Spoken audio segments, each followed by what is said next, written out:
லூக்கா அதிகாரம் 12.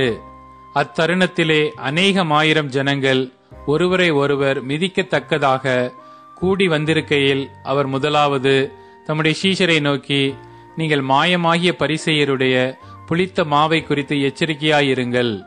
வெளியாக்கப்படாத மறைபொருளும் இல்லை, அறியப்படாத இரகசியமும் இல்லை. ஆதலால் நீங்கள் இருளிலே பேசினது எதுவோ அது வெளிச்சத்திலே கேட்கப்படும். நீங்கள் அறைகளில் காதிலே சொன்னது எதுவோ அது வீடுகளின் மேல் கூறப்படும். என் சிநேகிதராகிய உங்களுக்கு நான் சொல்லுகிறேன், சரீரத்தை கொலை செய்து அதன் பின்பு அதிகமாக ஒன்றும் செய்ய திராணி இல்லாதவர்களுக்கு பயப்படாதிருங்கள். நீங்கள் இன்னாருக்கு பயப்பட வேண்டுமென்று உங்களுக்கு காண்பிக்கிறேன். கொலை செய்த பின்பு நரகத்திலே தள்ள வல்லமையுள்ளவருக்கு பயப்படுங்கள். ஆம், அவருக்கே பயப்படுங்கள் என்று உங்களுக்கு சொல்லுகிறேன். 2 காசுக்கு 5 அடைக்கலான் குருவிகளை விற்கிறார்கள் அல்லவா? அவைகளில் ஒன்றாகிலும் தேவனால் மறக்கப்படுகிறதில்லை.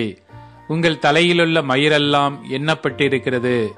ஆகையால் பயப்படாதிருங்கள். அநேகம் அடைக்கலான் குருவிகளை பார்க்கிலும் நீங்கள் விசேஷித்தவர்களாயிருக்கிறீர்கள். அன்றியும் நான் உங்களுக்கு சொல்லுகிறேன், மனுஷர் முன்பாக என்னை அறிக்கை பண்ணுகிறவன் எவனோ அவனை மனுஷகுமாரனும் தேவதூதர் முன்பாக அறிக்கை பண்ணுவார். மனுஷர் முன்பாக என்னை மறுதலிக்கிறவன் தேவதூதர் முன்பாக மறுதலிக்கப்படுவான். எவனாகிலும் மனுஷகுமாரனுக்கு விரோதமான விசேஷத்தை சொன்னால் அது அவனுக்கு மன்னிக்கப்படும். பரிசுத்த ஆவிக்கு விரோதமாய் தூசணம் சொல்லுகிறவனுக்கோ மன்னிக்கப்படுவதில்லை.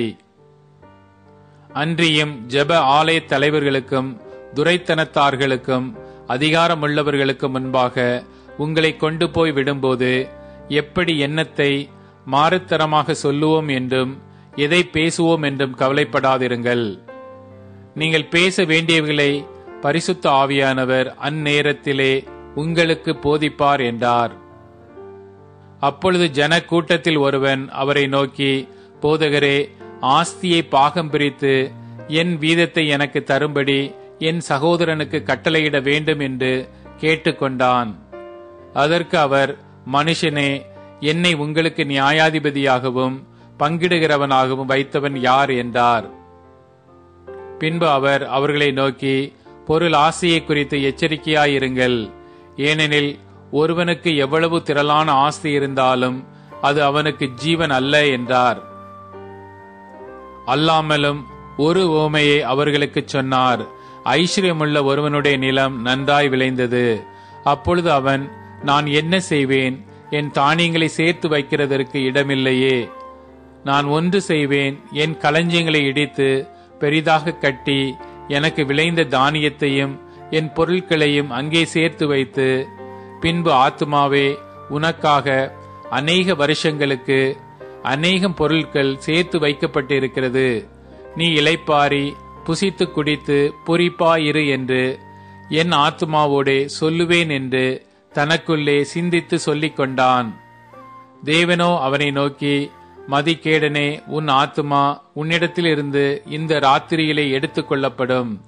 அப்பொழுது நீ சேகரித்தவைகள் யாருடையதாகும் என்றார். தேவனிடத்தில் ஐஸ்வர்யவானாயிராமல் தனக்காகவே பொக்கிஷங்களை சேர்த்து வைக்கிறவன் இப்படியே இருக்கிறான் என்றார். பின்னும் அவர் தம்முடைய சீஷரை நோக்கி, இப்படி இருக்கிறபடியினால் எண்ணத்தை உண்போம் என்று உங்கள் ஜீவனுக்காகவும் எண்ணத்தை உடுப்போம் என்று உங்கள் சரீரத்துக்காகவும் கவலைப்படாதிருங்கள் என்று உங்களுக்கு சொல்லுகிறேன். ஆகாரத்தை பார்க்கிலும் ஜீவனும் உடையை பார்க்கிலும் சரீரமும் விசேஷித்தவைகளாயிருக்கிறது. காகங்களை கவனித்து பாருங்கள். அவைகள் விதைக்கிறதும் இல்லை, அறுக்கிறதும் இல்லை. அவைகளுக்கு பண்ட சாலையும் இல்லை, களஞ்சியமும் இல்லை. இல்லாவிட்டாலும் அவைகளையும் தேவன் பிழைப்பூட்டுகிறார். பறவைகளை பார்க்கிலும் நீங்கள் எவ்வளவோ விசேஷித்தவர்களாயிருக்கிறீர்கள். கவலைப்படுகிறதினால் உங்களில் எவன் தன் சரீர அளவோடு ஒரு முழத்தை கூட்டுவான்? மிகவும் அற்பமான காரியம் முதலாய் உங்களால் செய்யக்கூடாதிருக்க மற்றவைகளுக்காக நீங்கள் கவலைப்படுகிறதென்ன? காட்டு புஷ்பங்கள் எப்படி வளருகிறதென்று கவனித்து பாருங்கள். அவைகள் உழைக்கிறதுமில்லை, நூற்கிறதுமில்லை. என்றாலும் சாலமோன் முதலாய் தன் சர்வ மகிமையிலும் அவைகளில் ஒன்றைப் போலாகிலும் உடுத்தி இருந்ததில்லை என்று உங்களுக்கு சொல்லுகிறேன். இப்படி இருக்க அற்ப விசுவாசிகளே, இன்றைக்கு காட்டிலிருந்து நாளைக்கு அடுப்பிலே போடப்படுகிற புல்லுக்கு தேவன் இவ்விதமாக உடுத்துவித்தால் உங்களுக்கு உடுத்துவிப்பது அதிக நிச்சயம் அல்லவா? ஆகையால் என்னத்தை உண்போம், என்னத்தை குடிப்போம் என்று நீங்கள் கேளாமலும் சந்தேகப்படாமலும் இருங்கள். இவைகளை எல்லாம் உலகத்தார் நாடி தேடுகிறார்கள். இவைகள் உங்களுக்கு வேண்டியவைகள் என்று உங்கள் பிதாவானவர் அறிந்திருக்கிறார். தேவனுடைய ராஜ்யத்தையே தேடுங்கள், அப்பொழுது இவைகள் எல்லாம் உங்களுக்கு கூட கொடுக்கப்படும். பயப்படாதே சிறு மந்தையே, உங்களுக்கு ராஜ்யத்தை கொடுக்க உங்கள் பிதா பிரியமாயிருக்கிறார். உங்களுக்கு உள்ளவைகளை விற்று பிச்சை கொடுங்கள். பழமையாய் போகாத பணப்பைகளையும் குறையாத பொக்கிஷத்தையும் பரலோகத்திலே உங்களுக்கு சம்பாதித்து வையுங்கள். அங்கே திருடன் அணுகுகிறதுமில்லை, பூச்சி கெடுக்கிறதுமில்லை. உங்கள் பொக்கிஷம் எங்கே இருக்கிறதோ அங்கே உங்கள் இருதயமும் இருக்கும். உங்கள் அறைகள் கட்டப்பட்டதாகவும் உங்கள் விளக்குகள் எரிகிறதாகவும் தங்கள் எஜமான் கல்யாணத்திலிருந்து வந்து தட்டும்போது உடனே அவருக்கு திறக்கும்படி எப்பொழுது வருவார் என்று காத்திருக்கிற மனுஷருக்கு ஒப்பாகவும் இருங்கள். எஜமான் வரும்போது விழித்திருக்கிறவர்களாக காணப்படுகிற ஊழியக்காரரே பாக்கியவான்கள்.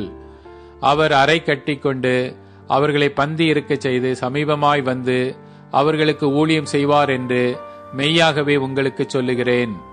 அவர் 2ஆம் ஜாமத்திலாவது 3ஆம் ஜாமத்திலாவது வந்து அவர்கள் அப்படியே இருக்க கண்டால் அவ்வூழியக்காரர் பாக்கியவான்கள்.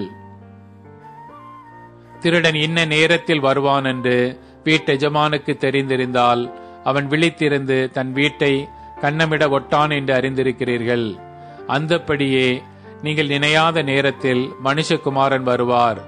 ஆகையால் நீங்களும் ஆயத்தமாயிருங்கள் என்றார்.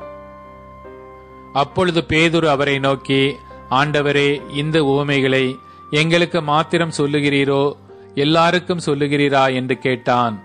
அதற்கு கர்த்தர், பணிவிடைக்காரருக்கு தகுதியான காலத்திலே படி கொடுக்கும்படி எஜமான் அவர்கள் மேல் அதிகாரியாக வைக்கத்தக்க உண்மையும் விவேகமும் உள்ள விசாரணைக்காரன் யாவன்? எஜமான் வரும்போது அப்படியே செய்கிறவனாய் காணப்படுகிற ஊழியக்காரன் பாக்கியவான்.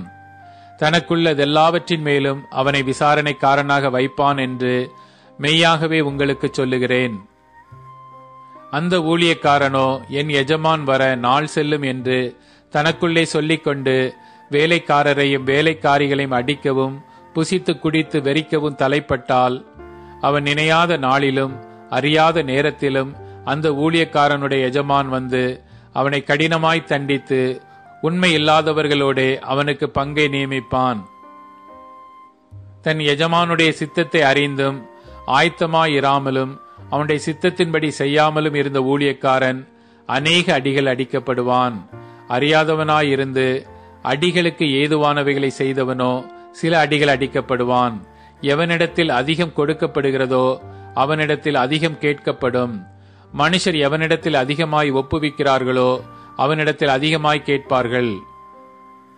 பூமியின் மேல் அக்கினியை போட வந்தேன், அது இப்பொழுதே பற்றி எரிய வேண்டும் என்று விரும்புகிறேன். ஆகிலும் நான் முழுக வேண்டிய ஒரு ஸ்நானம் உண்டு, அது முடியும் அளவும் எவ்வளவு நெருக்கப்படுகிறேன். நான் பூமியிலே சமாதானத்தை உண்டாக்க வந்தேன் என்று நினைக்கிறீர்களோ? சமாதானத்தை அல்ல, பிரிவினையே உண்டாக்க வந்தேன் என்று உங்களுக்கு சொல்லுகிறேன். எப்படி எனில், இது முதல் ஒரே வீட்டில் 5 பேர் பிரிந்திருப்பார்கள். 2 பேருக்கு விரோதமாய் 3 பேரும், 3 பேருக்கு விரோதமாய் 2 பேரும் பிரிந்திருப்பார்கள்.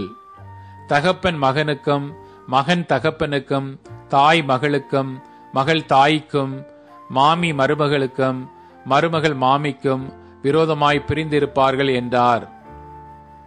பின்பு அவர் ஜனங்களை நோக்கி, மேற்கே மேகம் எழும்புகிறதை நீங்கள் காணும்போது மழை வருமென்று சொல்லுகிறீர்கள், அந்தப்படியும் ஆகும்.